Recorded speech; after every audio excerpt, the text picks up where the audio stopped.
Hates an extreme.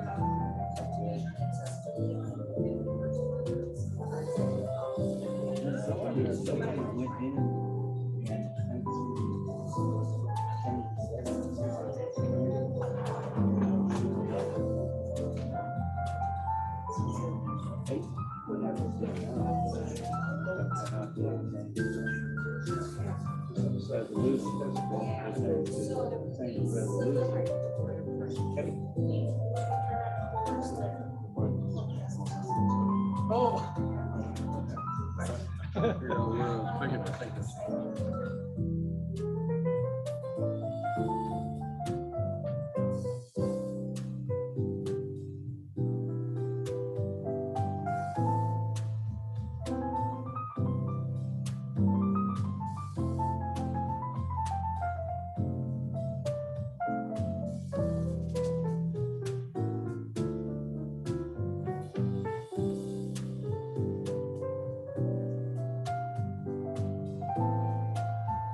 Willow here with my best organic pesticide for your fruit. Bugs, be gone.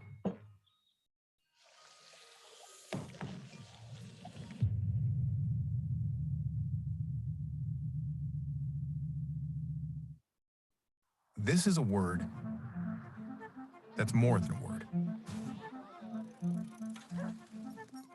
It's our word. That when you book an Airbnb up here, or one down there, We'll have your back. With the most comprehensive protection in travel. Always included and always free. Air cover, only on Airbnb.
win at work by communicating effectively with Grammarly.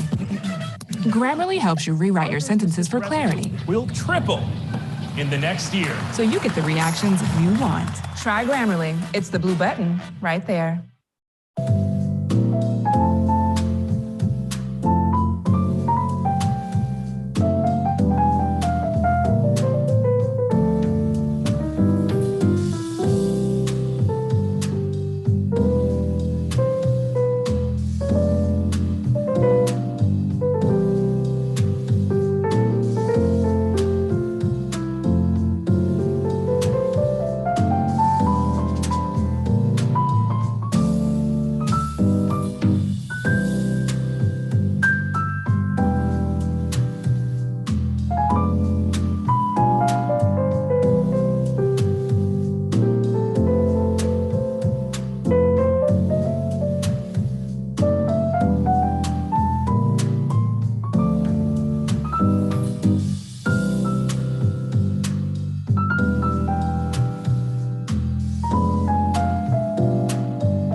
Good evening, everyone, and welcome. Apologize for the delay. We will call this meeting to order. Ms. Henry, could you call the roll? Ms. Sharma? Here. Ms. Alhajri? Here. Mr. Strickland? Here. Dr. Wright? Ms. Hogan? Here. Ms. Sonier? Ms. Val? Present. Ms. Jones? Here. Ms. Cousins? Present. Mr. Davis? Present. We have a quorum. If we could all stand for the Pledge of Allegiance.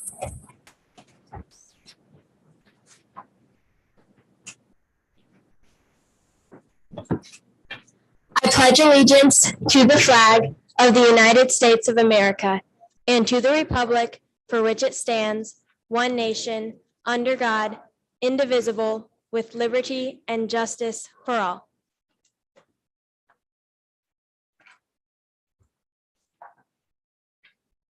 Tonight, the Spirit of Excellence spotlights the music educators of SLPS and the St. Louis Symphony Orchestra. The St. Louis Symphony Orchestra honors the important work of school music educators with their upcoming concert, Extra Credit, on stage at Powell Hall on October 7th at 7 p.m. In this unique concert experience, educators from Collegiate, Gateway Elementary, Roosevelt, Shaw Elementary, Metro, Ames Elementary, Central Office, and our very own very talented member of the Board of Education, Natalie Vowell, will share the stage with SLSO musicians in a concert for the community.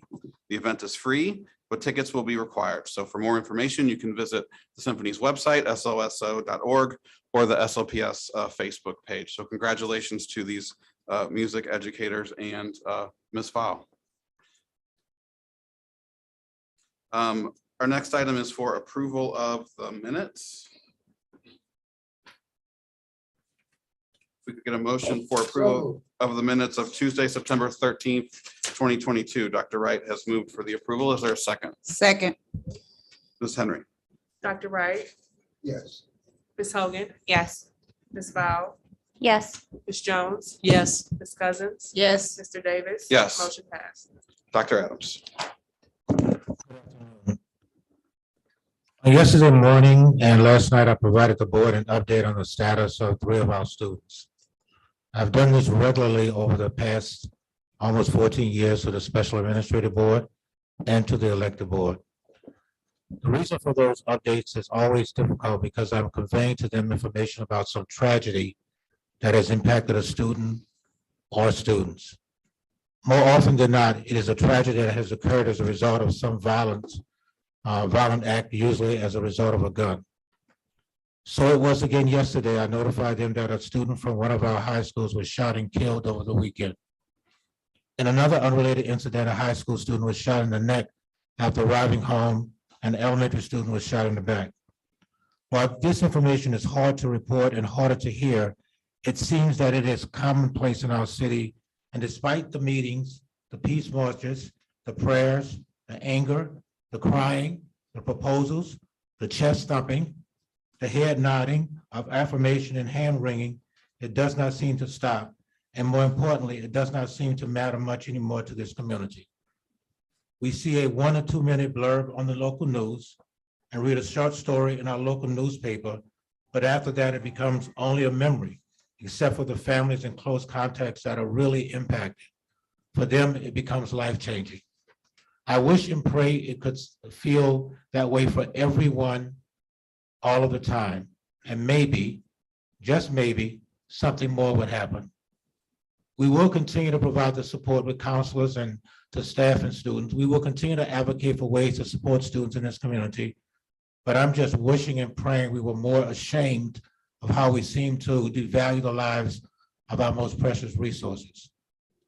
Not gold, not silver, not money, but children and students. I am personally simply tired of having to raise this issue up. I know I'm responsible for the increased academic achievement of students in the city, for transportation to and from school, for providing a safe school learning environment, but it becomes really hard to keep the focus on improving a child's reading score when you must when they have to navigate the violence that impacts them outside the school context. I remain hopeful and committed that things like the citywide plan, It's not just a document that sits on a shelf, but a real plan for how we support kids in this community. I'm hopeful that the legislative committee work will make a difference to secure additional resources to support students. And I'm hopeful that we can be big enough to think about partnerships in a different way that align in such a way that no child falls through the cracks. In the meantime, we will leverage our resources to do everything we can to investigate and work to preempt as much as we can, so I don't send another email late at night to board members. Obviously, we had students who were impacted by some tragedies over the last 2 or 3 days. And I just wanted the public to understand and know that this is something that we always have to be cognizant of, and always have to be cognizant of doing everything in our power to make a difference. And so I ask the board to indulge me in those comments tonight. At this point in time, we have several presentations. I'll start with the CHAD presentation. At the request of our board member, Vice President, rather, we are providing this update to the board for the CHAD presentation. All right, good evening. CHADS is one of our community partners. CHADS focuses a lot on suicide prevention. One of the things we're rolling out to the end of the month is kind of phase 1 of our mental health plan that we're going to implement, and it includes suicide prevention, but district-wide, but as well as focusing on 3 grade levels, which are transition grade levels. But to talk about CHADS and the work they do, I want to make sure that the program director, Ms. Colleen Pace, has a chance to explain exactly what CHADS do in our district. Thank you, Dr. Brown, and thank you all for allowing us and asking us to be here today. It truly is an honor. As Dr. Brown said, my name is Colleen Pace. I'm the program director at CHADS Coalition for Mental Health. CHADS stands for Communities Healing Adolescent Depression and Suicide. We focus on working with middle school and high school students, and even do a little bit of work with our elementary kiddos to prevent suicide and depression in those kids and to save lives. This picture that I have up here is Chad. He is our namesake. Our organization was founded in 2005, shortly after Chad McCord lost his battle with depression. What they found out early in Chad's senior year was that he had been struggling with depression and suicide since he was in the 3rd grade. He was about 8 years old. They did everything that they could for Chad, but unfortunately, he lost his battle with depression. But one of the things that he wanted was for nobody else to struggle the way that he struggled, and for everybody to know that there are resources out there. And so his parents founded our organization in 2005. Suicide is an incredible issue for our young folks. If you didn't know, September is National Suicide Prevention Awareness Month. Suicide is the #2 cause of death for middle school and high school kids across the country.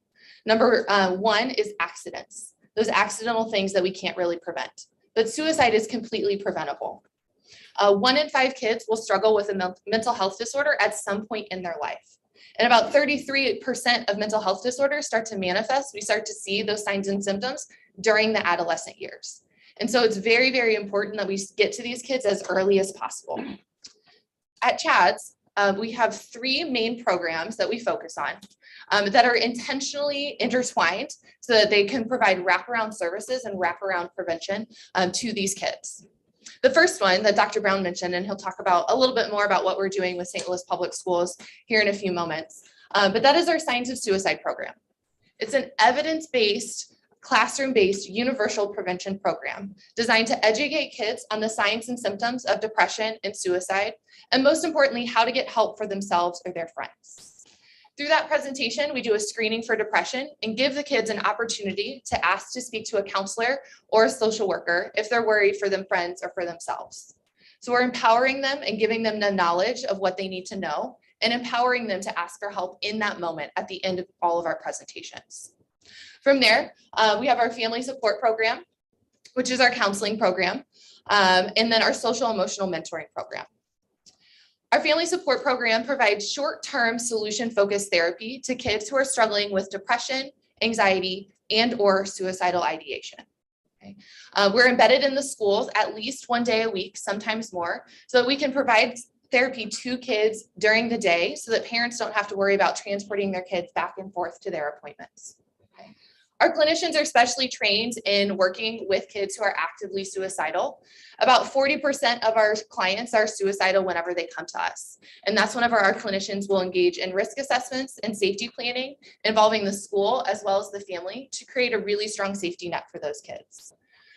We almost always use evidence-based practices when working with our clients in this therapeutic setting. We don't want to do anything that we don't know works for sure. So we really focus on that evidence-based programming. We're really proud to say that all of our clients, most of our clients, about 70% see a decrease in their symptoms after 10 to 12 sessions of working with us. So we're giving them the tools to either go on to longer term services if that's what they need, or again, most of our clients have enough of a reduction in symptoms that they don't need further services at that point in time. Our other program is social emotional mentoring. This is sort of a step down from our therapeutic setting. We work with kids one-on-one for 30 minutes once a week for about 20 weeks and help them build and hone their social emotional learning skills. So that's things like self-management, self-awareness, responsible decision-making. A lot of times these are kids that just need a little bit of extra one-on-one time from an adult that the school counselor or an individual teacher can't necessarily provide. We use an evidence-based structured curriculum. So this is not like your traditional mentoring program. It is structured and we work with kids through activities in 6-week modules to work them through that curriculum over the course of the school year. We use varied teaching modalities so that we can meet the needs of the individual student, knowing that it's not one size fits all that's going to move them through that curriculum.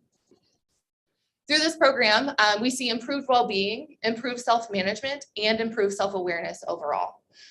We also, because we're working with these kids one-on-one, a lot of times some other things will bubble up, such as bullying incidents that maybe we didn't know about before. It's another connection to a trusted adult where the student can feel comfortable coming forward and saying whatever is going on in their lives so we can get them connected to other resources as well. I talked about signs of suicide a little bit already, and I'll go just a little bit deeper here for you. Again, it's an evidence-based program. And it's universal, meaning we will oftentimes educate kids in an entire school building or at least an entire grade level.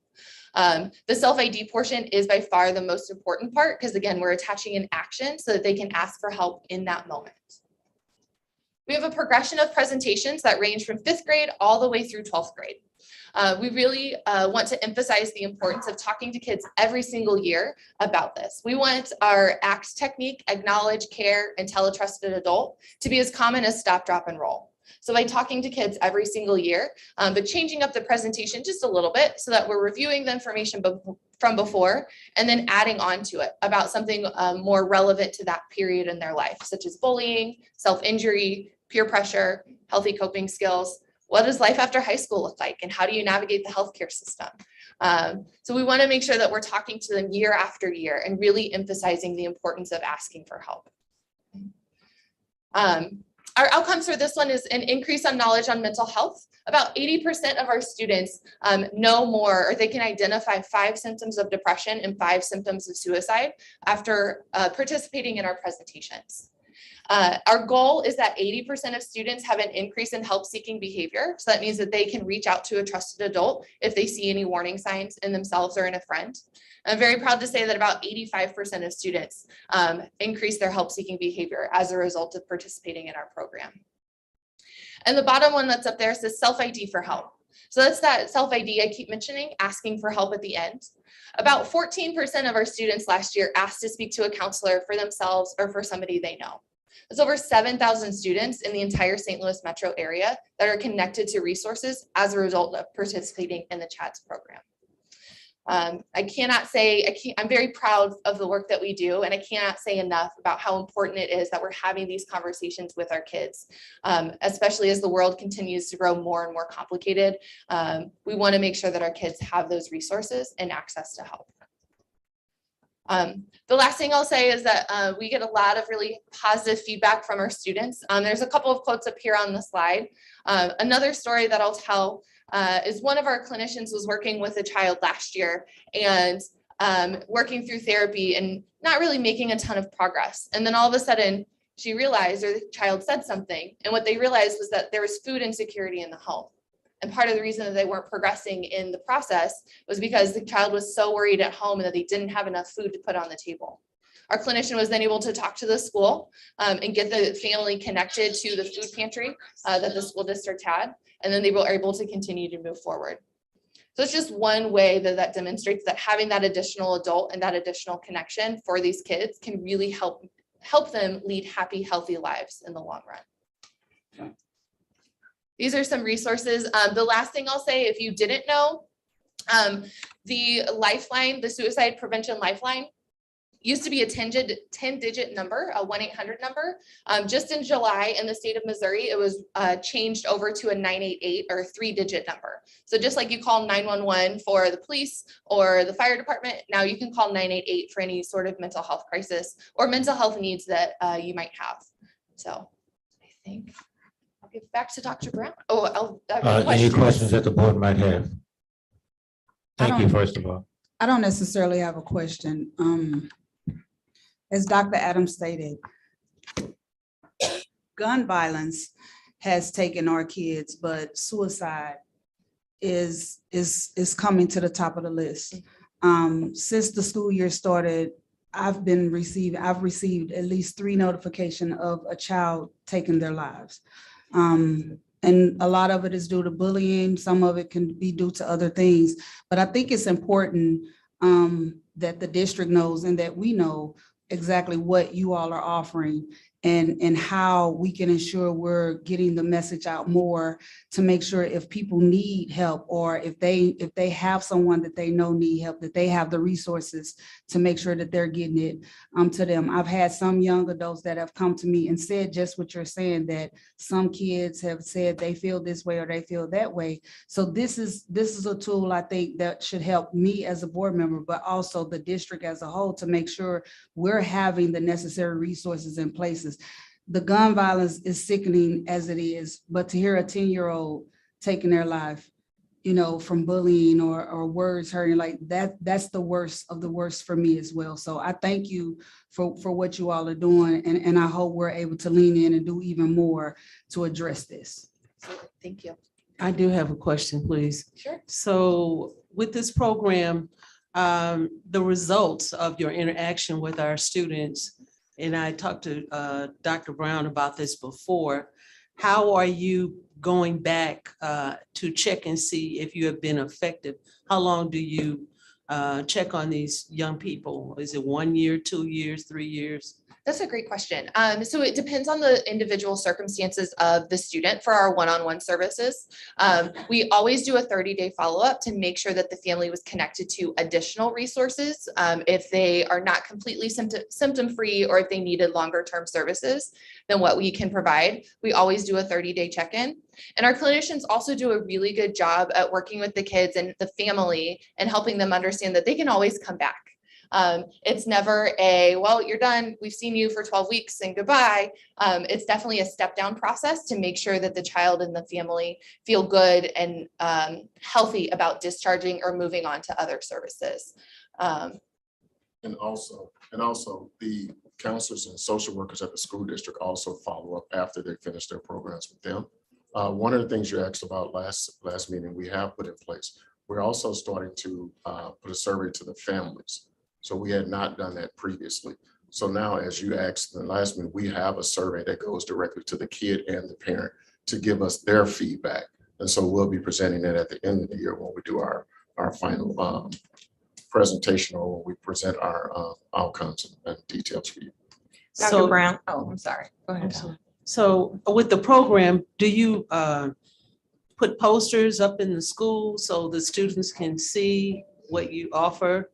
Or do they have to wait on the counselor to say something to them? So we have a flyer that's out now. As a matter of fact, it's on every school's website under the mental health resource page. We added that this year. And so we have flyers and information that are on every school's website with mental health resources. Also, we're placing the flyers on every FCS board. When you first walk into school, every school has an FCS board when you first walk in. That poster should be on their board as well as the social worker and counselor's door. It has all of those numbers on there, the 988 number, BHR number, all of that information should be posted around the schools. So I know that we have a number of vendors similar to your program.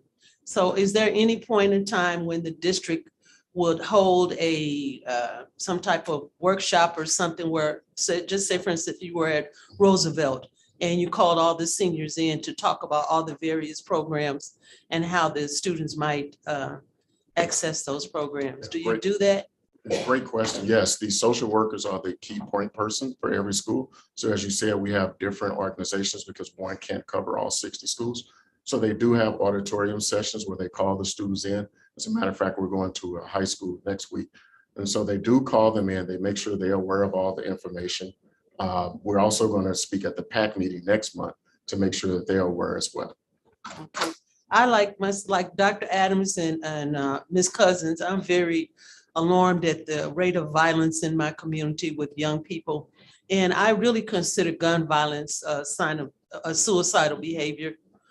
Many of our young people that are in school carry guns, and I see them walking down the street with those little purses, and I know they have a gun on them. And I mean, to me, they're suicidal. So when that happens, are you involved, or do we refer students as if they are doing something suicidal? Is this just maybe call the police instead of dealing with it like a mental health issue? If it's outside, you mean when they come in the school? Well, I know they're not going to come, but people see our students. We know that these are young people, middle school and high schoolers that are carrying these little purses that have guns in them, and they say they need them for protection from other young people just like themselves. So we have a lot of that going on out here. So I'm asking, how do you treat this as a mental health issue? Because it's suicidal to me. Oh, yes. Yes, we do. Yes, we do. And that's part of our other partners. So we have some that are doing mentoring that assist with those certain schools, and we do target certain schools. So we do try to tackle all of the issues, including the issue of, as you say, guns being suicidal as well. So we do tackle those with other programs that we have throughout the district, like our mentoring programs, and working directly with them, as well as the safety and security.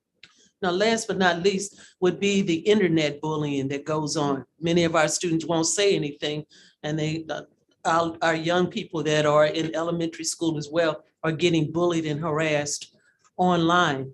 So do you deal with that? So we deal with that directly with the district. We have what we call gaggle, and we get alerts from Ms. Van Noy pretty much daily when there's a bullying situation, when there's a self-harm situation, suicide situation. We get a report if it's through the internet, if it's through our internet using our email.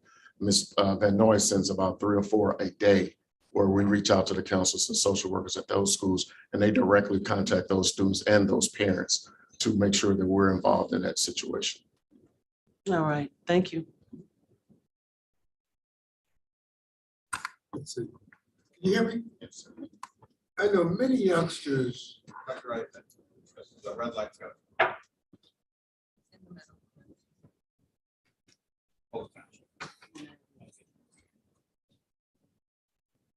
Okay, thank you. Thank you. Turn it off. Success. Okay. Many youngsters don't plan on living long out there in the high schools. Some of them are talking about their service, how they want to be buried. They don't have any hope. They don't see they don't have a vision.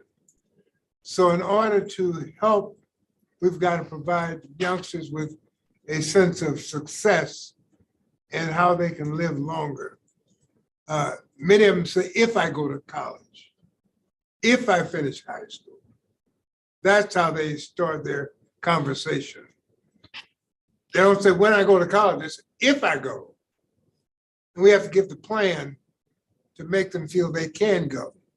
And that's a whole nother dimension of the suicide and self-destruction.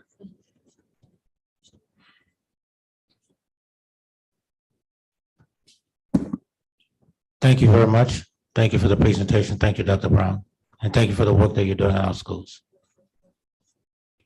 Summer school update, please, Dr. Smith.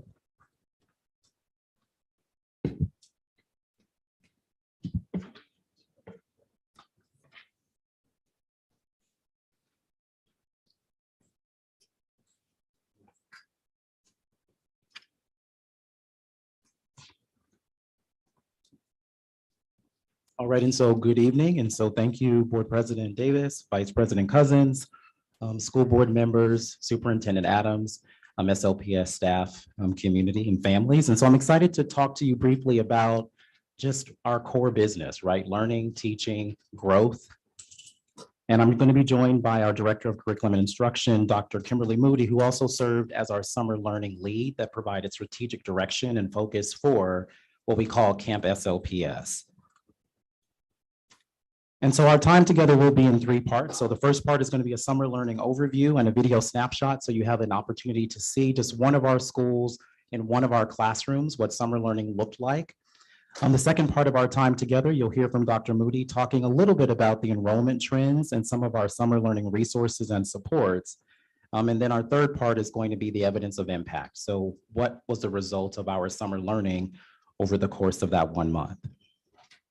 And so as a refresher, and for those of you new to the space, an overview for summer learning, we know that the dates were June 6th through 30th of 2022, and we had 3 specific focus areas. One was to address unfinished learning, the second was to focus on enrichment, and the third was around credit recovery. But I want to go back to the actual name of the actual process. And so oftentimes you hear of it referred to as summer school, right?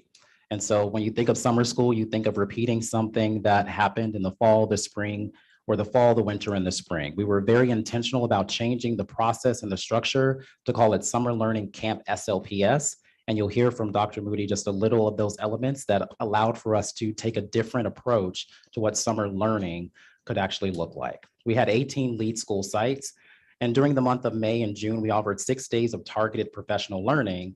And in that time, we focused on 100% digital resources for our school sites. And we had different partnerships that allowed for us to focus on social emotional learning, project-based learning, and then we also offered specific field-based experiences. And you'll hear Dr. Moody talk a little bit about that.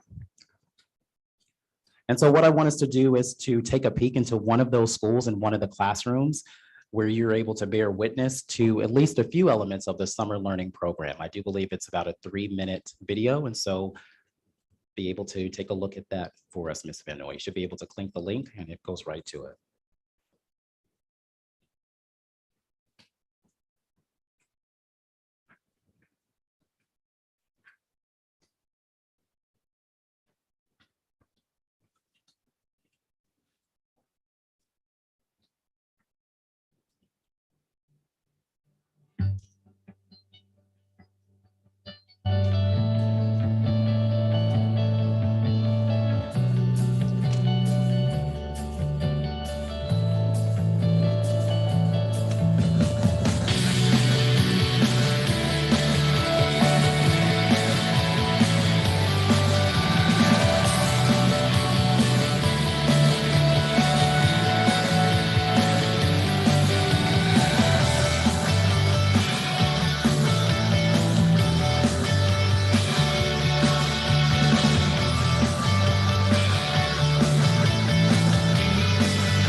go.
And so, as I said, our focus of summer learning was around 3 key areas addressing unfinished learning, enrichment, and credit recovery. That was just one glimpse of one classroom, one grade level. And so for part 2 of our presentation, I'll turn it over to Dr. Moody to give you a deeper dive into our curriculum resources and the professional development that prepared us for summer learning.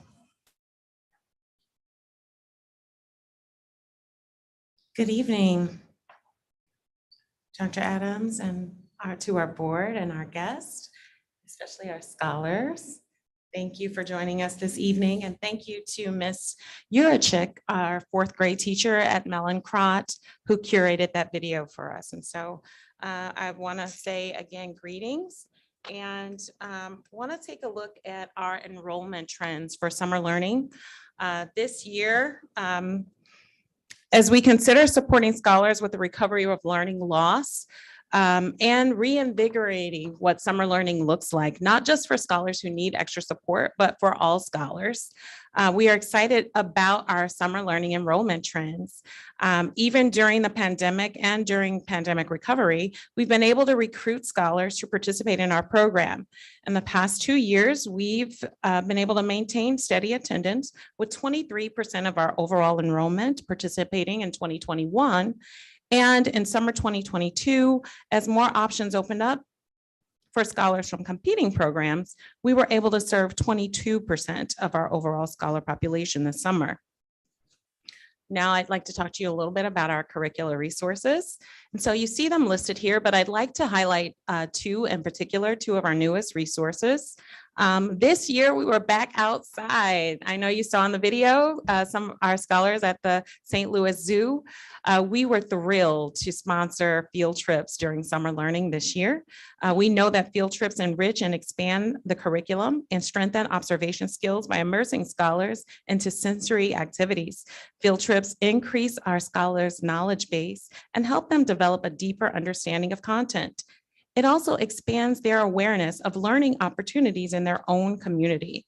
This summer, our scholars were able to participate in field experiences at the zoo, the Art Museum, City Museum, and Grants Farm. Another resource that I'd like to highlight, in fact, it's our newest resource to summer learning, and that is Thrively. Thrively is designed to help each child reach their full potential by doing the things that matter to them. Thrively is a full digital resource, and it served to support instruction and social emotional learning. Scholars started each day with a mindfulness activity aligned to their specific grade and age group. Thrively also provided project learning project-based learning experiences for our scholars. They were able to select a passion project based on their unique interests and work on that project daily, individually, or in groups. And finally, Thrively provided standards-aligned content in science and social studies. And so we were really thrilled to welcome Thrively as one of our major resources during summer learning. And finally, how did we make all this work? This year was the first year we had 6 complete days of professional learning. We were encouraged by academic office leadership, Dr. Marianne Smith Jr., to increase professional learning experiences for our adults this summer, those adults who'd be touching the lives of our scholars during summer learning. And so we had site leader PD, all of our site leaders engaged in professional learning, led by Network Superintendent Karen Jones. They were introduced to a review of all of our resources and credit recovery resources as well. They also were introduced to the Summer Site Leader Handbook, a handbook that was curated by all network superintendents. Educators participated in differentiated professional learning experiences based on their grade level and content area of service. All teachers and support staff serving scholars in grades pre-K through 8 receive training on best practices for summer learning engagement and curricula products, Savvis, Success Maker, Renaissance, Freckle Math, and Thrively for SEL, Science, Social Studies, and Project-Based Learning. Teachers who were serving our gifted scholars in our enrichment program received professional learning from the National Inventors Hall of Fame to support engagement in summer enrichment programming. You saw that Camp Invention. And finally, teachers serving in credit recovery engaged in an overview of the innovative credit recovery program, including how to access and grade content area credit recovery kits. And so now I've shared with you a depth of information around our efforts, our evidence of efforts, and I'll turn it back over to Dr. Marianne Smith Jr. so he can share with you our evidence of impact. And so one of the things that Dr. Moody talked about was the evidence of effort, really all of the things that we did to prepare for the summer learning experience. And so I want to spotlight 3 key items that I bring your attention to around the evidence of impact. That's the so what, now what of summer learning. And so over the course of those 4 weeks, there were over 908 credits that were recovered by our scholars. We had an additional 8 graduates. And then I want to spend a little bit of time talking about the pre-K through 12 success that we had. So for those of you that remember, last school year, the board approved a school year 21-22 new curricular resource for grades pre-K through 8. So last school year was our very first year implementing that, the Savvis curricular resources. And so one of the things, if we can just go back there, Ms. Vanaway, thank you. And so with our pre and post test, we saw growth in all of our K through 8 areas with a minimum of 4% growth. Next slide for us, Ms. Vanaway. And so what I wanted to call out was specifically growth was, I would say, our mantra for the 4 weeks of summer learning. So over the course of that time, we saw growth in all of our grade levels in literacy. I spotlight kindergarten was able to show 6% growth. Our first graders, 5% growth, both second grade and third grade, 9% growth. Fourth grade, 5%, and fifth grade, 6% growth in proficiency. And transitioning to our middle grades, 6th grade, 8%, 7th grade, a special shout out with 14% growth, and 8th grade, 4% growth, just in that 4-week period. And so what did we learn from this? And what does this say about our scholars in that short amount of time? Is that they're ready to meet the challenges head on when we provide them with the curricular resources and the support to focus on learning, teaching, and growth. And so with that, we'll take any questions that you may have just regarding summer learning, knowing that this is past news and we're now 4 weeks into a brand new school year where we're taking some of the lessons that we've learned in summer learning to infuse the work for school year 22-23. Well, thank you for sharing this. I think that when we talk about being innovative in the space and giving children different ways to learn, this is really exciting. So my question is, I saw that in 2020, it was 15%, I believe, of students who attended. And then this past year, 22 or 23%, which is a feasible growth. But what about all the other students? And so my question really is how are we promoting it? And then what questions are we asking parents about what their students are doing in the summer? So if they're not coming here, what are students doing because we know that they're home. We know that learning needs to continue to happen. And so how accessible are we making it to make parents be interested in it? And then when do we start the process of having conversations about next year's summer school and children enrolling? I think there was a few questions in there. No problem. And so starting with the last question first, and I do believe that I'll ask Dr. Moody to transition into this space because she served as the lead for coordinating all of this. And I know that summer learning planning begins during the school year, right? And so it began in the fall of how we were moving forward with working with our Office of Institutional Advancement and communicating things out. But I'll turn it over to Dr. Moody specifically around what did that plan look like? And then I can talk, if you don't address that specifically, around just the communication plan that we sent out and the surveys that were sent out to families as well. And so thank you. Yes, we began working with the Office of Institutional Advancement around this time. So we began planning for summer learning now, right at the start of the school year, gathering the data and reviewing the data, analyzing the data we collect from the previous summer. Our communications plan included billboards. I know you probably saw all the Camp SLPS billboards, radio spots promoting Camp SLPS, and letters and communications home to scholar families in the spring of 2022. We did have more competing programs this summer. As you know, where programming began to open up as COVID restrictions waned. And so we were in competition with other camp style programs. And so that's why we were excited to report this program. The city, in fact, had a competing program at many of our scholars enrolled in this particular 2022 school year. As we move forward, we will begin to carry on the theme, the camp theme, the inclusive theme, and the accelerated learning strategy to support scholars in recovering learning loss.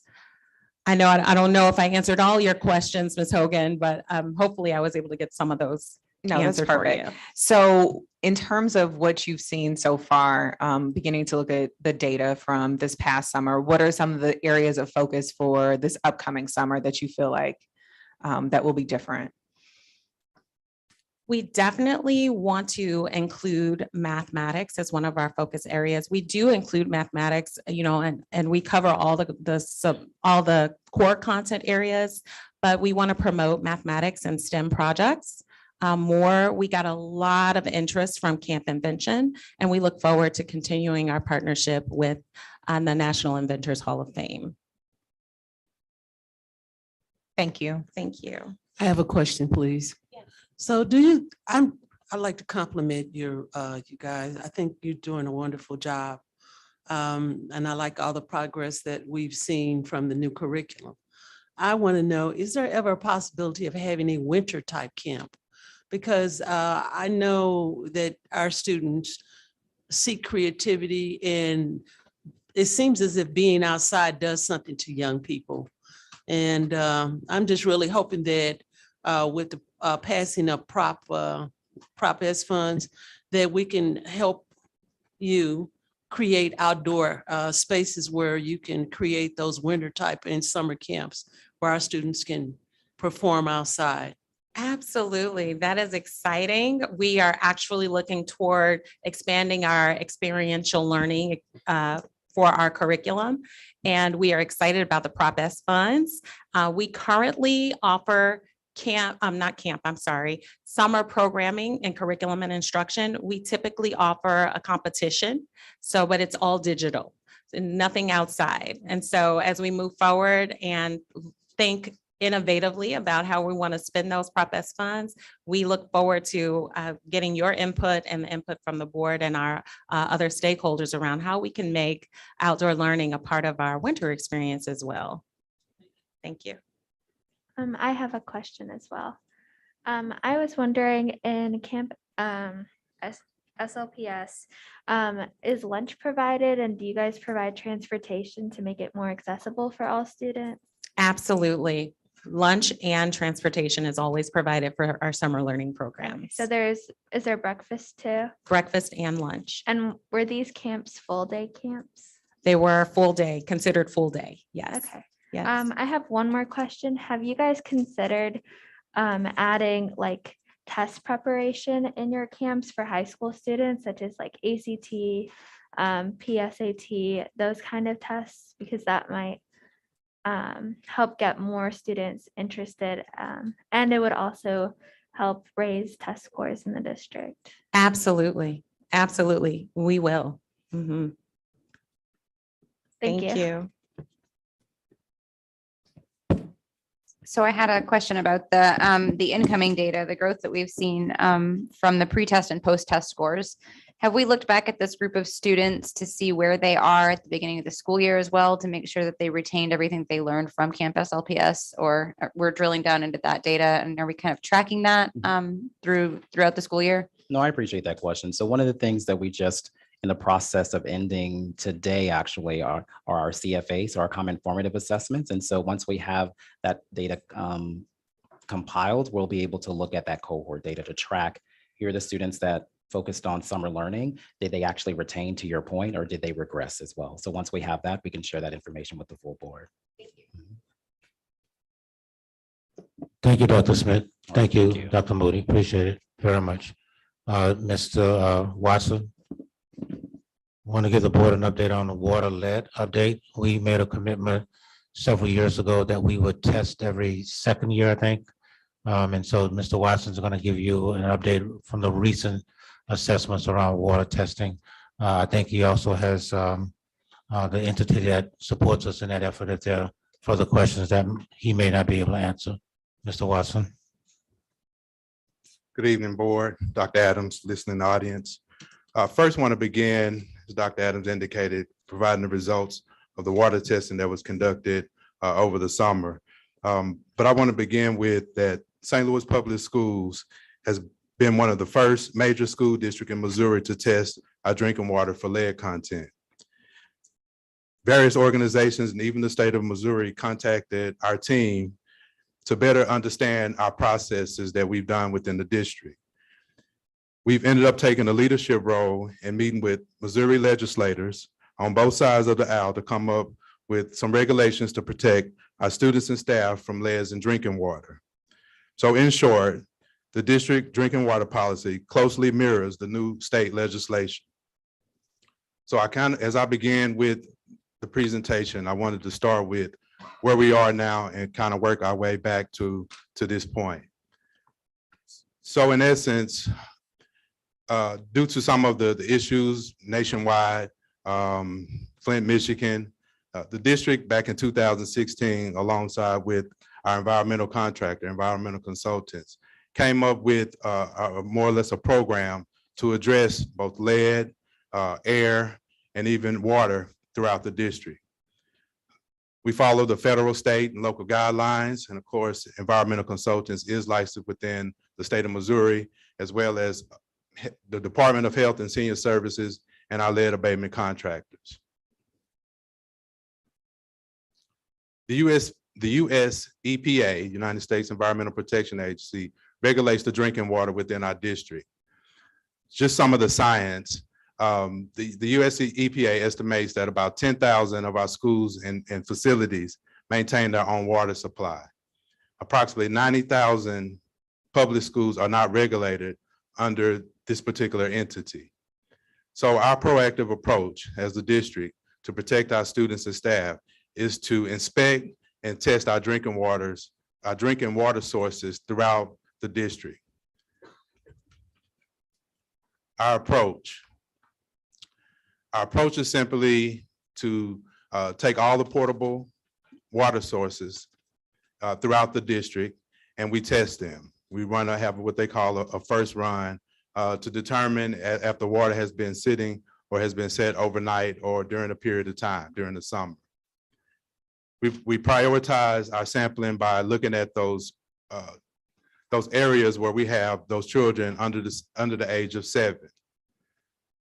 Our PIP rooms, our parent infant interactive programs, which are at Vashon and Roosevelt, and our early childhood centers at Sticks and Wilkinson.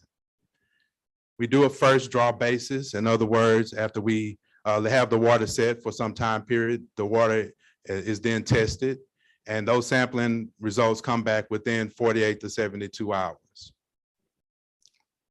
After those collections and after the testing has been conducted through, in this case, Tech Lab, which is located in Collinsville, Illinois, if any of those water lead contents come back less than 15 parts per billion, then that from our lens is considered something that we need to address.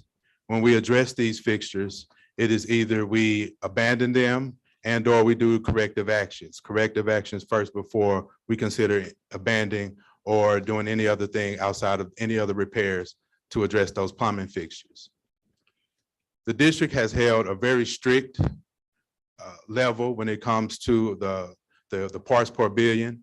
As a matter of fact, the district is using, I believe, less than 5% parts per billion to make sure that the water and the lead content is well below even the federal guidelines. After the water has been retested, depending on if we got any elevated levels, and it's been retested, at that point in time, we will either put that water source back in use and or we'll explore other corrective actions to address it.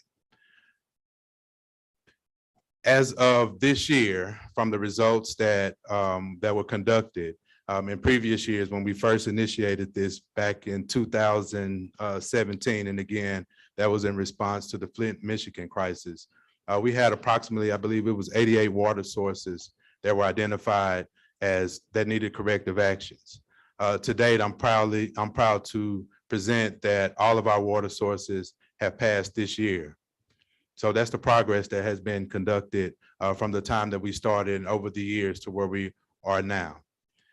Every 3 years, we test all of our water sources. Annually, we test those water sources that came back either in high elevated or in a corrective status.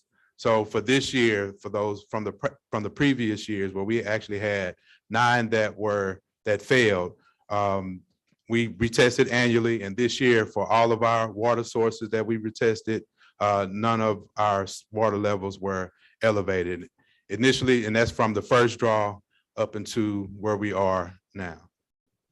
And at this point, I'll open it up for any questions.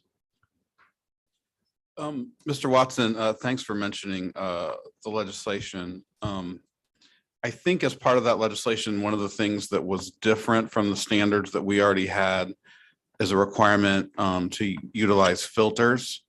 And I know that wasn't really part of our protocol before. Do we have a plan in place to, if we lack filters, where it would be required in the new law to either replace those water sources or sort of adapt them to meet that? So yes, we're currently conducting and investigating all of our water sources. So one of the projects was the water bottle filler stations. We will ensure that they have filters prior to getting those installed. As a matter of fact, I think the state of Missouri has set aside approximately $26 million to kind of help in those efforts. And we will be applying for that grant as well. That was my next question. And it's $26 million as a one-time fund for the entire state, who now has to make sure that they're in compliance with basically the standards that we set. So I do want to applaud you and Dr. Adams and the team for really being out front on this. And I certainly want to thank the legislators. I think it was Senator Shoup, Representative Brown, Representative Bailey, and that they reached out to us and sort of took our program and ran with it. So thank you. This is great news. It was frightening when this first came out, but you guys were ahead of it. And so I think this is something to celebrate. Thank you again, Mr. Brown, for all the work that you and your team have done. And my question is around the agency that you're currently utilizing. Is this for lead abatement, correct? Lead abatement is one of the components, yes, but also air quality and as well as the water testing. So do you educate the schools at all? Does the agency that you utilize give out any type of material to talk to the students about their lead levels, perhaps? Not at this time, but that is something that we will investigate and explore. I think that is an important topic, considering that lead and its impacts of brain development. So that is something that we will definitely research, and we will begin to explore those options. And when it comes to educating not only our scholars, but also our staff in regards to lead and the impacts of lead. All right, thank you. I appreciate that. The 7% of the 900 water sources that were district-wide that required remediation, were those concentrated in a specific area of town or a specific type of buildings or age of buildings, or was it just pretty much just scatter plot all over? And that was conducted in 2016. So from my initial recollection, I believe it was just scattered in various sources. However, I will defer that to Mr. Jeff Faust, who is part of the environmental consultant team who does the sampling and the retesting of our water sources.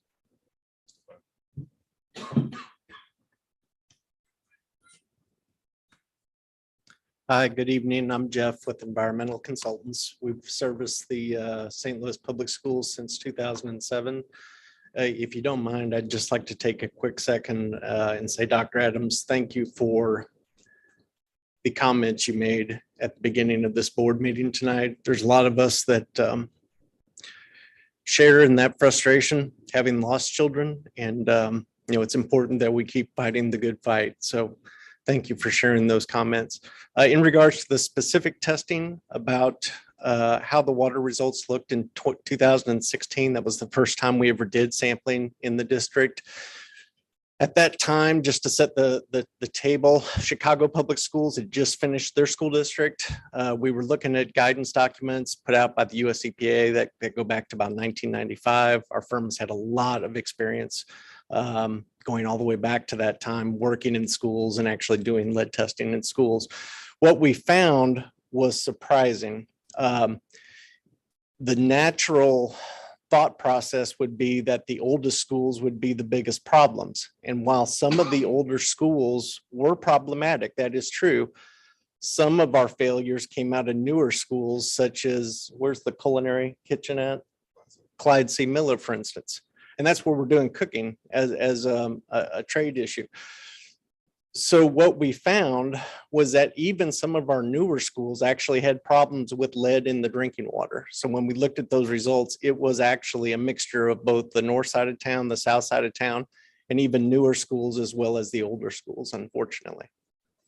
So are we thinking that was due to the construction of the building, the materials used there, or the materials that were left from like the city supply lines? You're exactly right.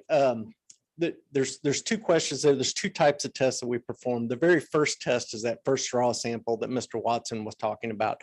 What that tells us is how does that plumbing fixture look? And then we do another sample at 30 seconds, and that tells us what the lines look like inside the building.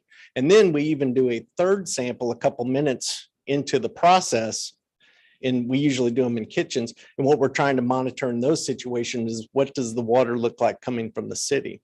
What we found at buildings such as Clyde C. Miller was that the fixtures themselves were failing.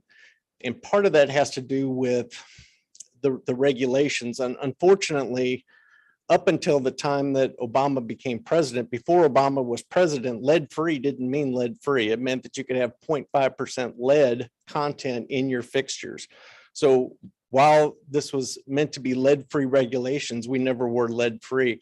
So what we found is that buildings with newer fixtures from the 80s, 90s, or even early 2000s could fail. And that's why when we assisted Senator Shoup and Representative Brown on the new regulations for the state of Missouri, we made a point of saying, hey, even buildings built in 2000, constructed in 2000, can have lead in the drinking water. It's very, very possible. And that's what we saw at Clyde C. Miller.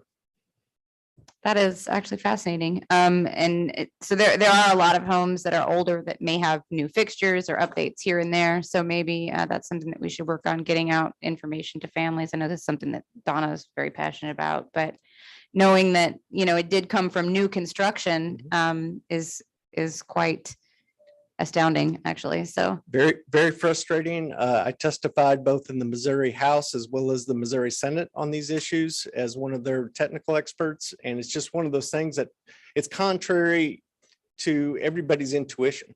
And that's why we had to do the sampling. But once we did the sampling in 2016, we knew how to formulate a plan for 2017, 2018, 2019, and even today. So kudos to the folks in operations for taking a situation where we basically failed 10 to 15% of the samples according to the federal standard in 2016. And now SLPS has adopted an internal standard that is 3 times more stringent than the federal standard, and we passed our own standards. This to me is really a very proud moment for the district in getting through this issue. Thank you for all your work on this. I wanted to ask you a question about how would a parent go about identifying products that have the high lead content that you speak of? Just say, for instance, if someone, wanted to go buy a fixture and they thought they were really getting a good deal, but really, if you don't know what manufacturers were putting out products like this, then how would you, know what not to buy? You're exactly right. And that is a great question. So since the Obama administration, they changed the law. Basically now, if it is manufactured in the United States, it should be lead-free and it should have been tested by a third party to verify that information.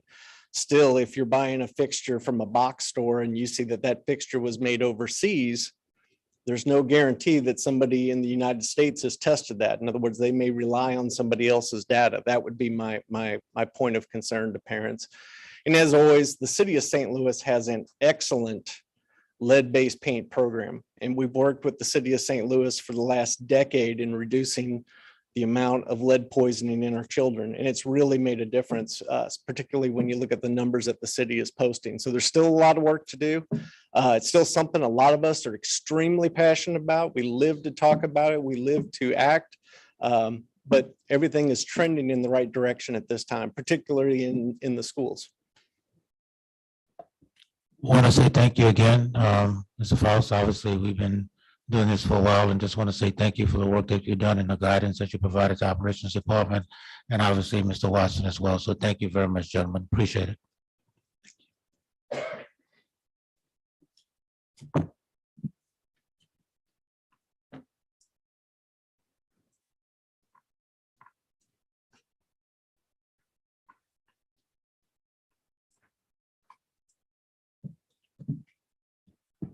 Good evening, everyone. Again, I just want to give the board a quick update. I won't spend a lot of time here. We'll highlight some information. I provided you with an updated PowerPoint effective based on data yesterday on Friday. So what I like to do is look at human resources, operations, student support services, technology, and enrollment. Your mic's not coming through. What happened?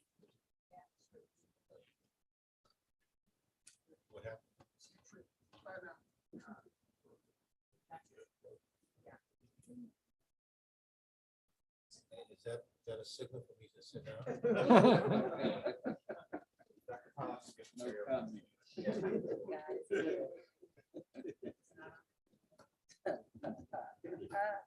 I can delay it to the work session if that's okay. There's nothing really super here. So I'll just delay it to the work session for the consent agenda. Oh.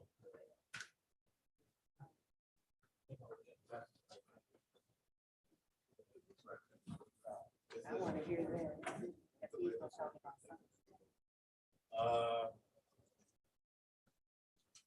Yeah, quality stuff. Okay. Yeah, you have a hand mic. Is there a main system where there's no power switch?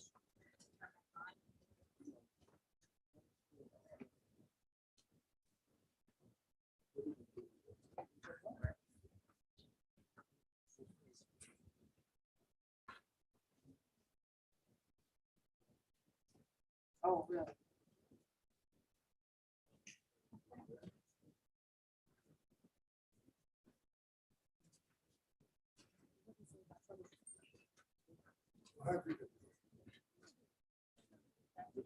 No complaint.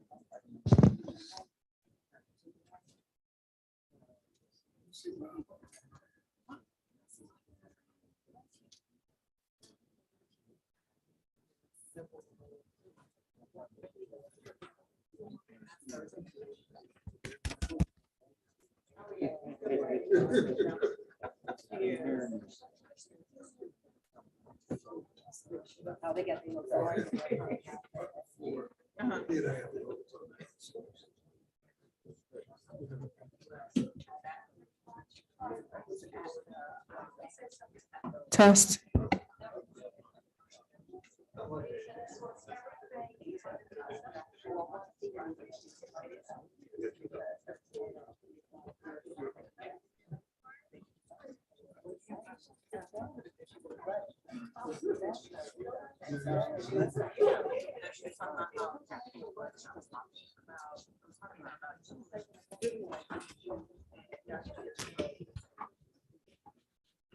Okay, so apologies for the technical difficulties, which we'll try to manage. So we'll Testing.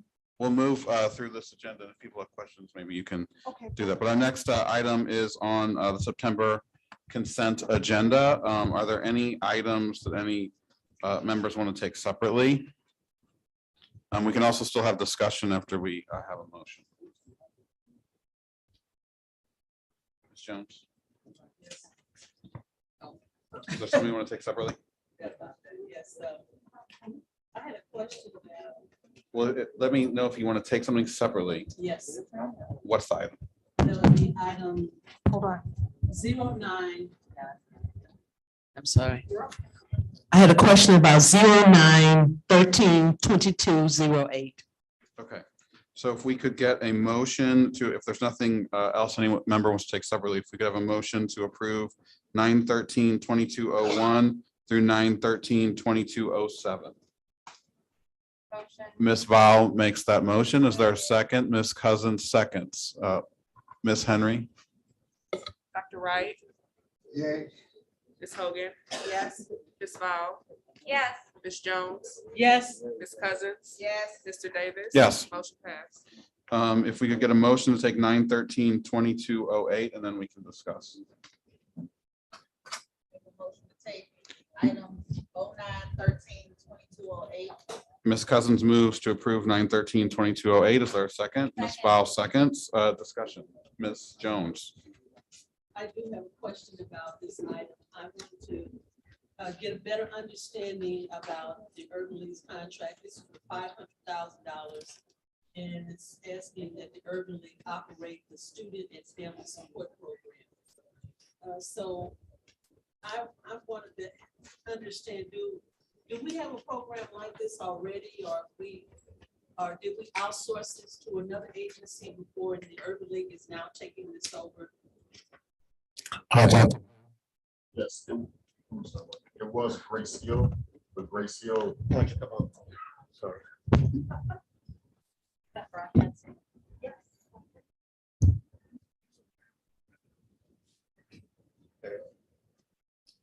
Yes, it was Grace Hill, but Grace Hill was absorbed by the Urban League, so they're no longer Grace Hill. So they're with the Urban League. That's why it says Urban League.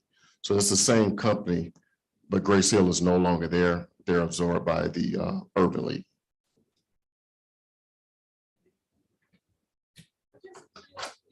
Are we providing these services already to our students? It's $500,000. No, a lot of those services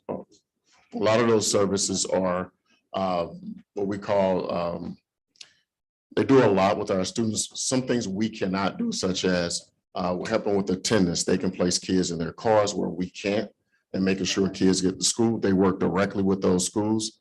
More than mentoring, also connecting those families with resources, and they follow up with those students pretty much all year round, especially if they're in the same school. They help with our mobility rate because they're able to make sure that students remain in schools. Like Bryan Hill is a perfect example, where the students are not transferring out because this entity is helping make sure that they're provided the resources to stay in the school.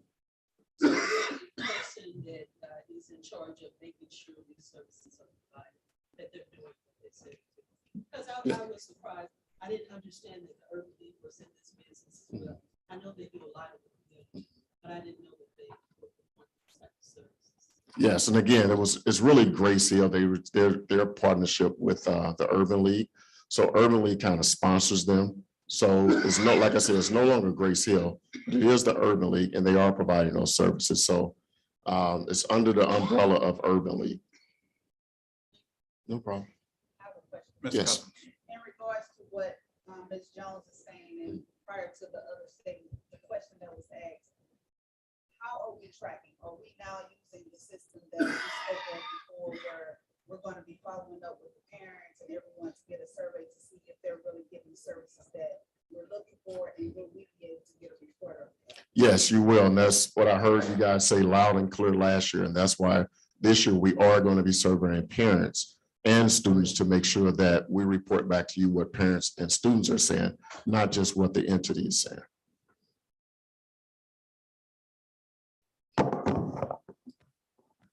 Any other questions? Mrs. Henry, oh, sorry, Ms. Hall. I was just going to ask if it is the next item, 913-2209, if that was the services provided by the Urban League within that are related to this program? Are they separate programs? Are they sharing resources, or because I don't see a monetary amount for 2209. So what happened was previously we had an MOU with them, and there were some schools that were a part of an MOU, which did not charge. So we still have those schools where we're not being charged. And so they have an MOU. But when we expanded the services because of the success that they had at Bryan Hill and a few other services, we end up having to go into a contract with them. So we do have several schools that are MOU schools that we do not, we're not being charged for. Thank you for the clarity on that. No problem. Any other questions? Yes, I had one last question. That was 09-13-22-10, and I'm not familiar with the Leadership Academy. But is that part of your department? I'm sorry. Oh, okay. Let's, if we're done with 9-13-2208, let's call the roll on that. We can get the questions on other items. So Mrs. Henry, if you call the roll on 9-13-2208. Dr. Wright. Yay. Ms. Hogan. Yes. Ms. Ball. Yes. Ms. Jones. Yes. Ms. Cousins. Yes. Mr. Davis. Yes. Motion passed. Okay, is there another item that you want to take separately, Ms. Yes. Jones? That was item number 09-13-22-10. And this is to approve a sole source contract with the Leadership Academy, TLA, to build a principal supervisory leadership work. So I just need a better understanding of what that is. So in 2021-22 rather, the state of Missouri reached out to us in Kansas City and Springfield about creating working with the Leadership Academy such that the network superintendents, those persons who supervise principals, could get professional development, and that professional development will be uniform. They paid for it for the very first year. So we're picking up the same kind of training continuing for this year for the same set of network superintendents. At this point in time, obviously Kansas City has had a leadership change. And so they're not participating from my understanding this year, but we're still participating. So that's why it's a sole source, because the state of Missouri paid for it for last year. We're picking up the cost because we thought it was beneficial to our network superintendents for the next school year, which is this school year. Yes, ma'am. So that would include every principal in SLPS? That would include the 6 network superintendents that supervise the schools. For the CPN program. No, that's for all of the network superintendents. That would be, I don't want to say all of their names, but it would be 6 network superintendents who supervise schools. It was important that we provided them professional development as they're providing support to schools. They're the direct supervisors for schools. You're welcome. So we left off on 9-13-2209. So if we get a motion to approve 9-13-2209 through 9-13-2225.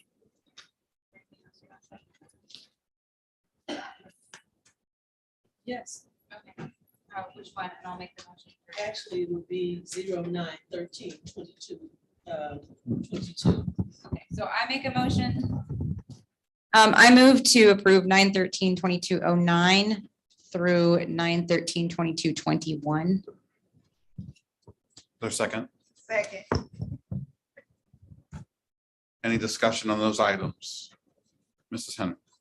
Dr. Wright, Yeah. Ms. Hogan, Yes. Ms. Fowl, Yes. Ms. Jones. Yes. Ms. Cousins. Yes. Mr. Davis. Yes. Motion passed. I'll make a motion to approve 9/13/2222. Is there a second by Ms. Cousins? Is there discussion, Ms. Jones? I just wanted a better understanding of this particular program because they seem to, I'm just not familiar with the program. If Dr. Adams could explain what this is all about. I'm sorry, which one is it again? 22? Oh, I'm sorry. Aim High is a summer school program in partnership with John Burroughs. It allows seventh grade students to go to John Burroughs for summer school. We get the reimbursement from the state for attendance dollars. We provide them with 2 teachers. We pay for the salaries of the teachers. We count it for attendance. We've been in partnership regarding Aim High for the last 7 years, but it's targeted seventh grade students who go to summer school at John Burroughs. We're looking to try to do one in the city of St. Louis next school year. And they're going to look to partnership with SLU or WashU as those students do that. And throughout the summer, the students go through 8 sessions as well during the summer. But there's seventh grade students going to 8th grade.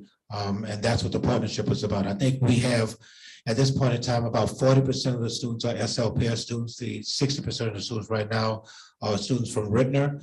They pay about $100,000. We're covering this cost right now, which is the teacher's salary as well as the transportation costs as those students transport. But they go, just like for our summer school program, they spend summer school at that site as opposed to in our buildings.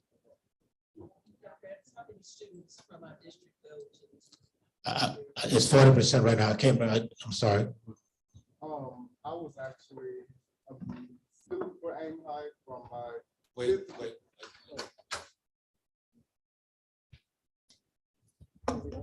I was actually a student at Aim High from my 5th grade year all the way up to I started my 9th grade year in high school.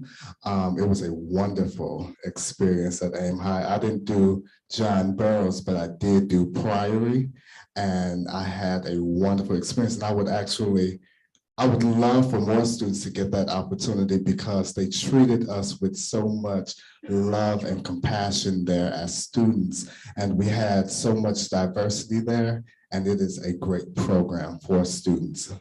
So, yeah. Okay, I guess I wanted to know how many students and how much. We cover the cost at this point in time for simply covering 2 teachers because 2 of our teachers are involved in it, and we cover transportation costs. This is the first year that we actually had a cost. Prior to that, there was no cost at all. So are you saying, was it 180,000? No. I think it was less than 30,000 for transportation. And then we pay our teachers who are actually working there. We paid the cost, we paid their summer school salary. Thank you. You're welcome. Any other discussion? Ms. Cousins? Okay, I saw you trying to press the button. Okay, all right. If we could call the roll on 9/13/2222. Dr. Wright, Yes. Ms. Hogan. Yes. Ms. Fowl, Yes. Ms. Jones. Yes. Ms. Cousins. Yes. Mr. Davis. Yes. Motion passed. So if we could get a motion to approve 9/13/2223 through 9/13/2225. So moved. Second by Ms. Cousins. Any discussion? Mrs. Henry? Yes. Ms. Hogan. Yes. Ms. Fowl, Abstain. Ms. Jones. Yes. Ms. Cousins. Yes. Mr. Davis. Yes. Motion passed. As we try to work through the rest of this agenda with our technical difficulties, I want to kind of move around. First thing I want to talk about the November, December board and work schedule, meeting schedule. So the way the calendar works, November, our meetings both fall on holidays. November 8th is Veterans Day. Or I'm sorry, that's not Veterans Day, but we are closed that day for that week. And then we are closed for the whole week of Thanksgiving, which would be our second meetings. So my proposal would be to move those meetings to the 15th and the 29th. And then in December, to have only a meeting on the 13th. The December meeting would be the regular business meeting and no work session or be a combination. Well, we could probably do it as a combination, but our next meeting would be during the holiday break. And we normally schedule these as TBD.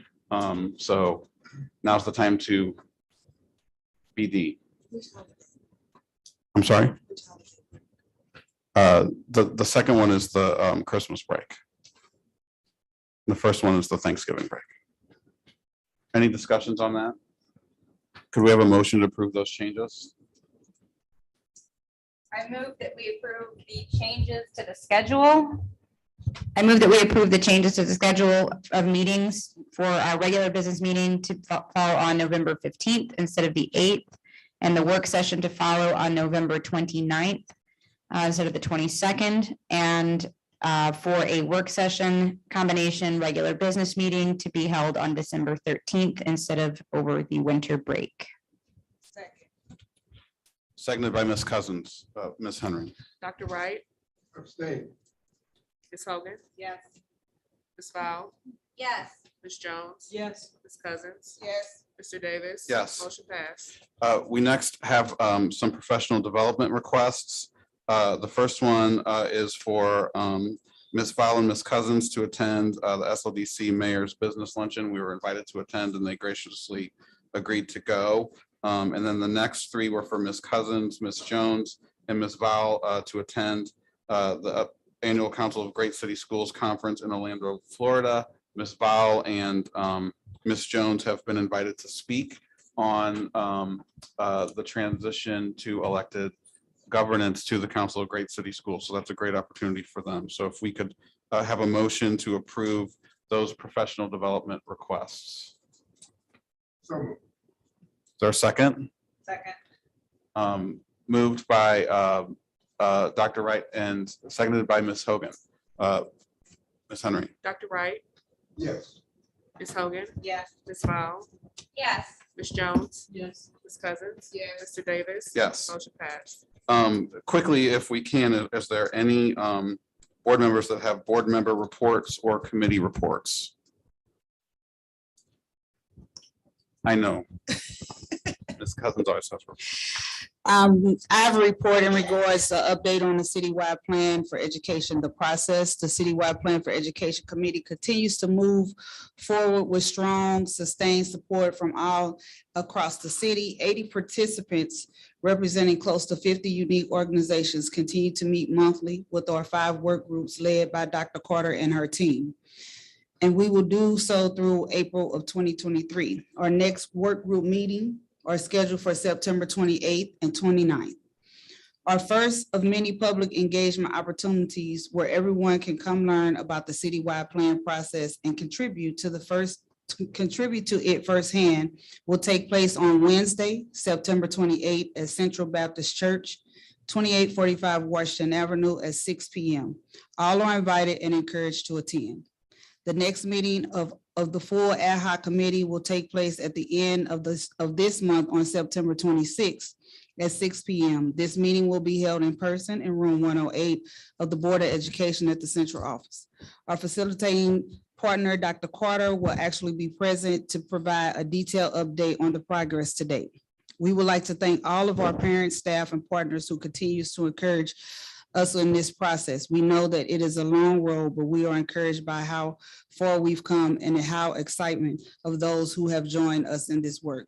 What we've also done is we've actually started doing a lot of communicating with the business entities, the legislators, letting them know what this process looks like, what we're doing, and ensure that they're a part of it and they're aware of what's going on. We've stated it before, this is a very intense, long process, but we are very determined to get it completed and accomplished by the end of April of next year. Thank you.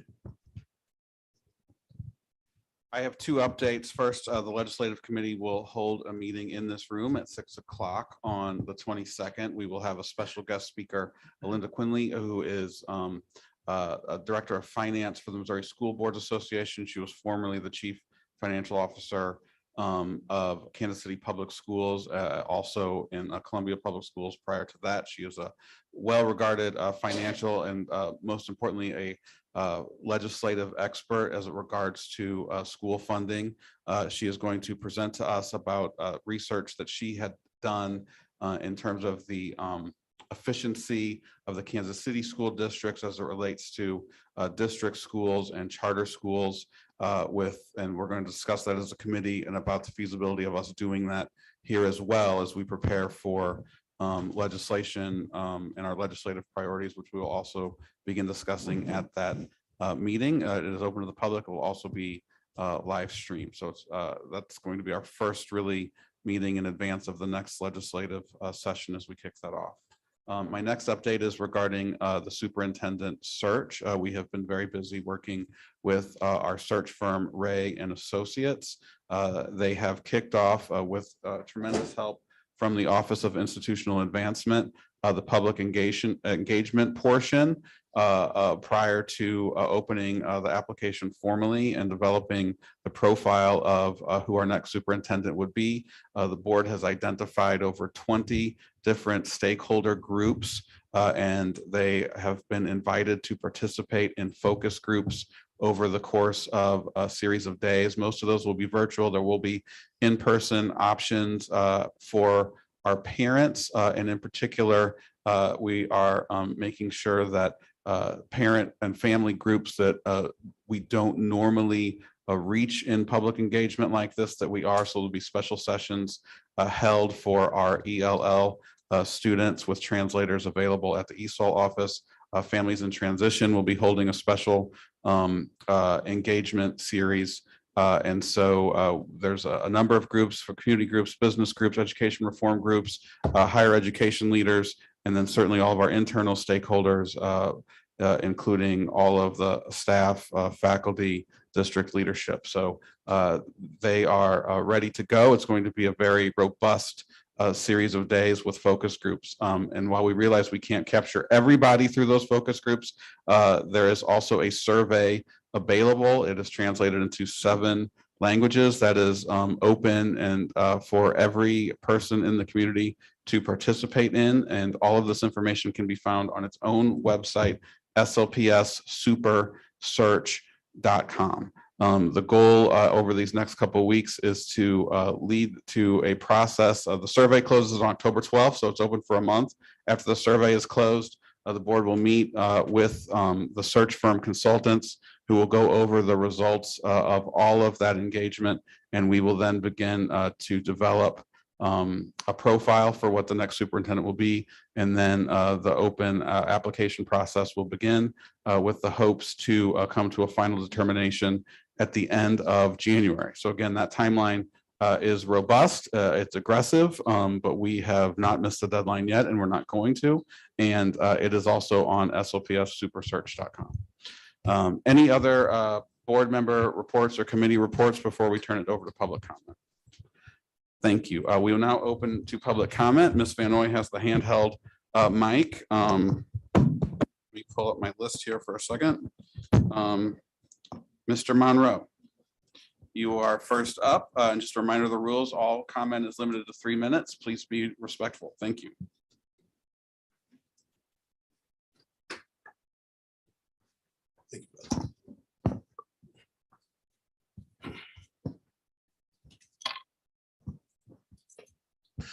Good afternoon or good evening, and welcome once again to the new board members.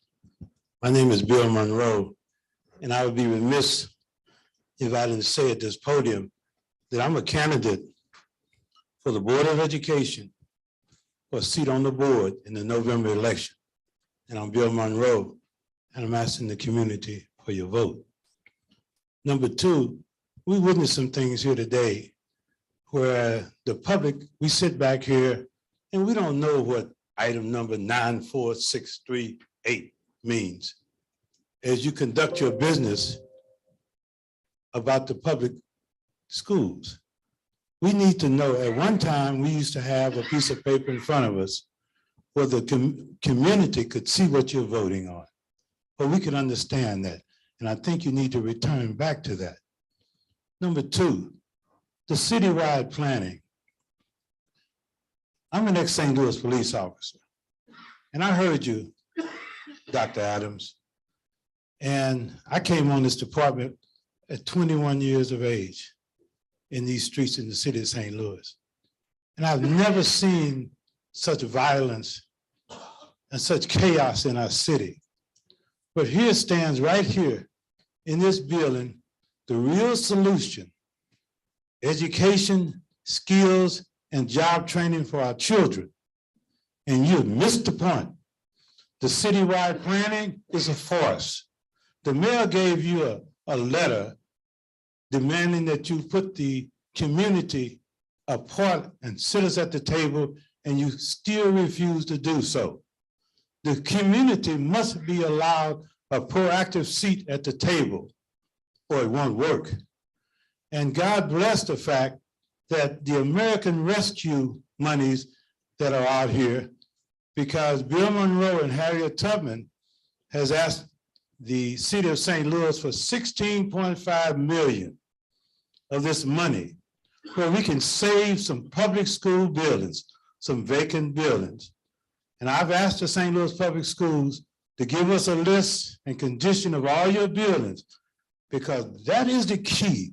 We got to make schools interesting. We got to bring skills and education in our high schools, and we're not doing it. Our children are murdering us in the street. They're carjacking, and a citywide planning, and you tell us to wait someplace in 2023. There's a sense of urgency.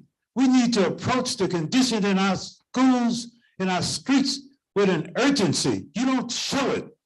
And telling us to wait 18 months for some type of plan that you, and please tell us how much money have you spent on this plan thus far? That's $500,000? 3 minutes, Mr. Monroe, thank you. We need to have more Mr. information. Monroe, that's 3 minutes. Our next And speaker. it has to be transparent, because our city is burning, it's on fire. Mr. And Monroe, you don't have the urgency That's that's 3 minutes, necessary and needed to save the lives of our children, especially our young black boys in the streets. And I ask you to reconsider it. Mr. Monroe, you're Thank over your you. time. I would ask all Yeah, I know. speakers, particularly Mr. Monroe, to please respect the time. Well, I need you to respect the children in our city. Our children are dying in the streets, man. They're carjacking, they're being killed by police, 16 and 17-year-old kids, and you're asking us to wait on some type of plan. Our next speaker is Harvey Da of AFT, if I've got that right. Harvey Da. It's not Harvey Dobbs, Harvey Floyd. Superintendent, President Davis, you and I met at a town hall. My frat brother there, Dr. Wright. I'm here requesting some help for our retirees. 40 years, St. Louis Public School, Harvey Cloyd. And I have spent that time working with our children, but at this time, we have not received a COLA, cost of living, since 2006. 2006, okay, and it was $60. Since that time, we'll get that 60 along the way, but things have gone up. And I am here representing a number of our teachers here who are retirees. See if you can come up with a something for us retirees. COLA from 2006 up to this time, COLA, I've been told the money is not there to go back and bring that COLAs up since then. Want to thank you for helping our teachers who are now working, Took 8 years to get a raise for them. Please think about us, please. Thank you.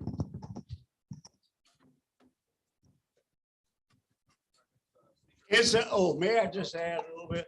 Incidentally, in my brown envelope, I have a copy of the statements from since I retired in '04, every check, and it indicates what we have lost in salary because of rising. Okay.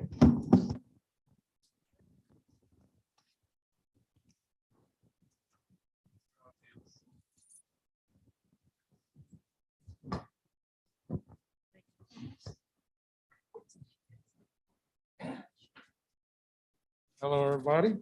Hello, how y'all doing?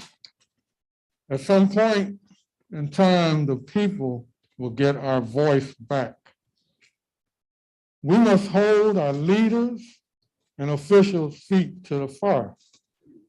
Transparency is just a fallacy when dealing with some people that will say one thing in public, but when the cameras are off, that's when reality sets in. This is a follow-up conversation. No one has answered our questions. Question: why wasn't Communities One project plan not taken serious?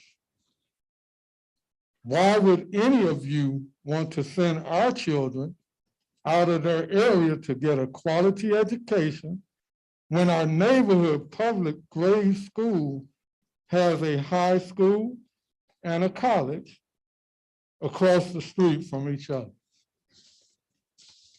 When can Jeff Vanderloo Neighborhood Association have access to report to neighbors and community leaders the damage Dunbar sustained after being broken into? The only thing we know is what we see. Since April, the wall is still torn down. No one has fixed it. And since the break-in, no superintendent or president of St. Louis Public School Board has reached out to Communities One Project, Jeff Vanderloo Neighborhood Association, or Tilly's Corner, Inc. to partner with us as they would have people believe. Thank you. Mrs. Alexander, you're signed up. Are you speaking on a different topic? Yes, I am. Thank you. Go ahead.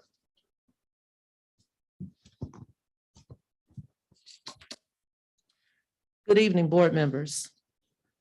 Someone asked us today, why do we continue to come down here and get the same results? We just want you to know that we understand in the world that we live in, it takes prayer, it takes persistence, it takes dedication. It takes someone who has passion for their communities.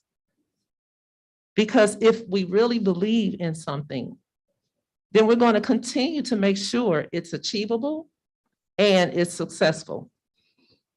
Our neighborhood association and community partners have simply asked for a walkthrough of our neighborhood school Dunbar to see the $1 million worth of damage that was done due to the break-in.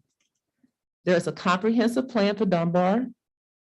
It is hoped that Dunbar reopens as a Montessori-based urban farm school for our children in the inner city of the city of St. Louis. Now, this next piece of information that we have, we would like to share with you, and we want you to please look at your emails this evening when you go home or tomorrow. It was a correspondence that was found at the Julia Davis Library that upset a lot of people in the community. It was authored by the Bridge to Hope organization. We have not heard back from the director yet with an explanation. And we would like to know from the St. Louis Public Schools Board of Education. How do you feel about this? If you look at it, what do you think about it? We would like your feedback, and we would like to know what are you going to do about it. Thank you very much and have a good evening. Thank you, Mr. and Mrs. Alexander. Miss Jackie Gold.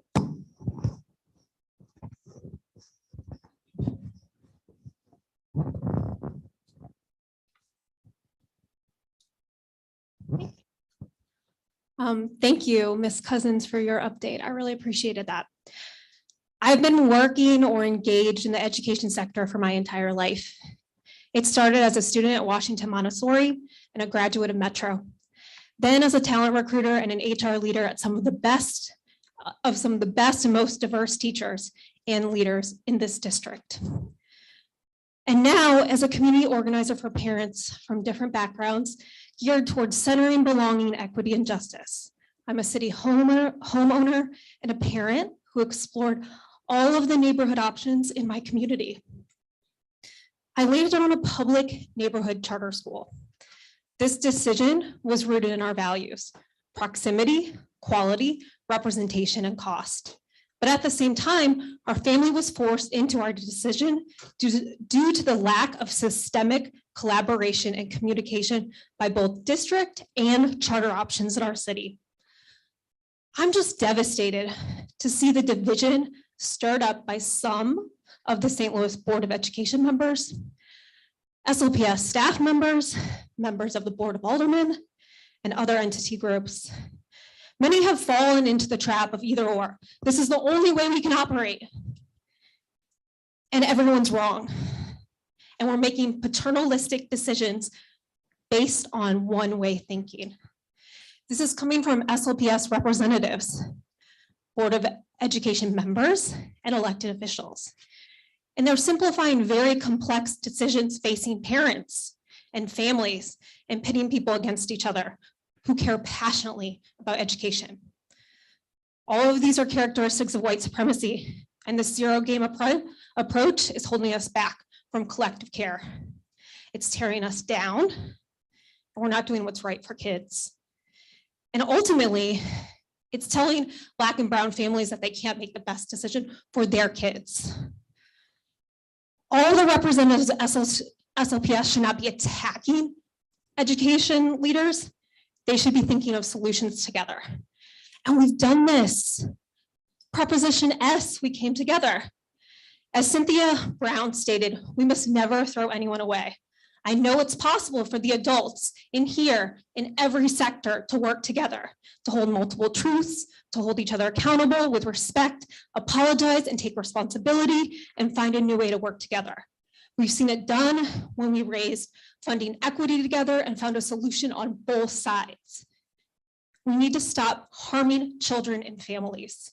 This collective approach benefits both systems and all kids and families, not just some. I'm going to end that I know Dr. Adams meets with other elected officials, and they talk about public schools with a lowercase p, a lowercase p, not a capital P. And I hope we're thinking about all public school families and kids in St. Louis, not just some. Mr. Murphy?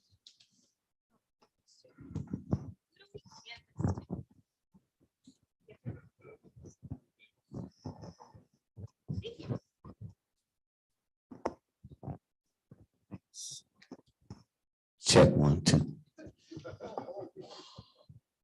Good evening. I call this time to box. I told y'all that. Dear board members, today I'm here, it's just me. 55-year veteran Black male teacher, Charles Babatu Murphy. I must report that my internship classes were discontinued without any prior discussion with me, nor with any inclusive collective approach to ensuring that our senior internship students be guaranteed industry standard certifications and DESE completer status. In spite of multiple unanswered emails from me over the summer, and in the midst of rumors of grants, quote unquote, for training television students. Not one word was communicated to me in a respectful, timely manner. Once school started, I noticed a change in a quote unquote master schedule. After requesting a meeting, I was told flippantly that we don't need you down there anymore, quote unquote. Down there is referring to the TV station at 801 North 11th. That's right, the one that is an extension of our CTE classrooms. Board members, don't believe me. Don't believe superintendent. Don't believe other levels of district, quote unquote, leadership. Come see for yourselves. Come see for yourselves. Come see what may well be the effects of the consortium training that I warned you to keep an eye on. Are these consortiums the source of this epidemic of undemocratic, hurtful, unprofessional, hostile disregard for teachers and other building staff's rights and feelings? Oh, that's right. This must be white supremacy with the help of Uncle Clarence type Black folks. Oh, that's right. This must be male domination with the help of female collaborators. Oh, that's right. This must be capitalist colonizing American education at work. So here we are with an epidemic of autocratic, unempathetic leadership crying teamwork without meaningful inclusion in the decision-making process. Looks like we need a big dose of the democracy vaccine, lest this pre-fascist affliction, gotcha, lest this pre-fascist affliction become epidemic, I'm sorry, messed up, endemic to the St. Louis public schools. Ms. Jones.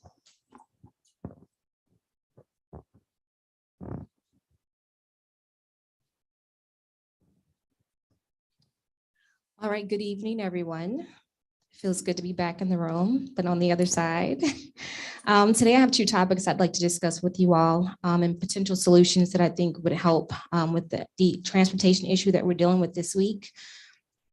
I had to call a few times this week regarding my child's bus, and I was unable to reach anyone, even after searching the website and calling every number that's on our transportation line, as well as the direct line to the bus company. I had no answer. And so I had to resort to emailing the individuals, which I personally have, of course, because I've done work with the district, but not every parent has this information. And so I would like to encourage you all to include the email addresses for the members of the transportation team on the website, please. And then also create an FAQ page for parents. So some of the hottest topics or issues that this district is dealing with, perhaps create a page just for that to answer the questions for the parents.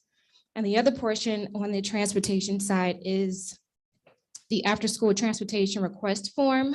I noticed that it's just an Excel document when you click on that on the website. So if you all can make that a fillable document that parents can easily submit online, that would be wonderful. Now, as it relates to the SLPS search process, thank you for the email. Thank you for the inclusion of the community, and thank you for the multiple languages that you all are allowing families to use while completing that. But I had a few suggestions that I didn't notice, and if you guys have already done this, then forgive me, but if you have not, I would love if you would consider some of these thoughts tonight.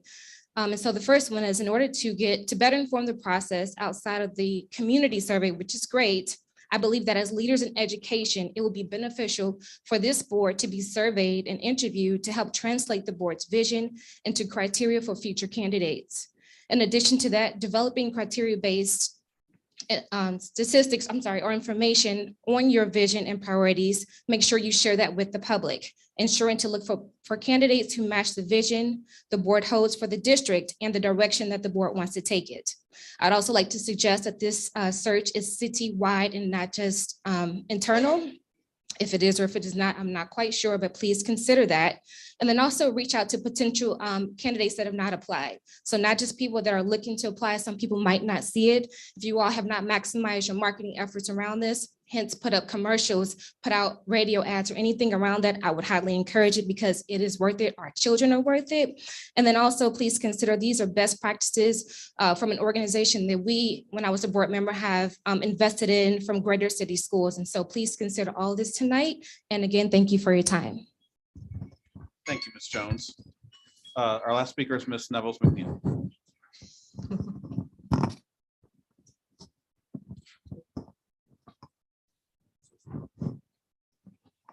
So is there any good news? Yes, there is. I had just left Margaritaville. There was a Lake of the Ozark there, Osage Beach, and I was with over almost 300 retired teachers. I also with Governor Parson, and I asked him about us. He said one thing he's done is he's given transportation. So I'm hoping this is true, that our public school system will not have to pay for transportation. So I don't know. And then yesterday, I just left the retired school employees of the city of St. Louis. There was 152 of us there at right here in St. Louis. And so I gave them this. I received a letter in May signed by Ray Cummings, president of AFT. I'm also an AFT person, and Byron. And it says they wanted the pension board and the school board to give us, the retired teachers who have never received anything, says I've never received anything, even though some people got in the 206, $1,000. So what happens is this, and I asked them, would you come back? So and then I want to know, when would you give it? Because the letter is out. And so I was told if it's Proposition S passed, there is a chance that everyone in this district who has retired can receive this $1,000. So it's not much, but it's a thought. So to some of us, it is much. And that's a shame to say, but it is much. But it's really the thought. And so I'm saying this, I would like to know, when will this happen?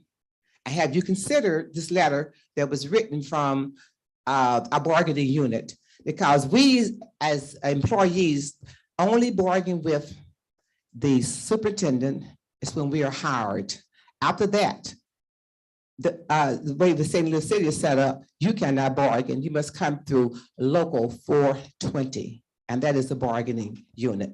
And so, but out in the county, you can go and bargain, you can get a contract, and you can discuss salary, but we can't do that here. So that's what I want to like to know. Send me a letter. I gave you my email address. I want to know, when is this going to happen? Because I've been telling everywhere I go, and I'm going to tell more. Thank you.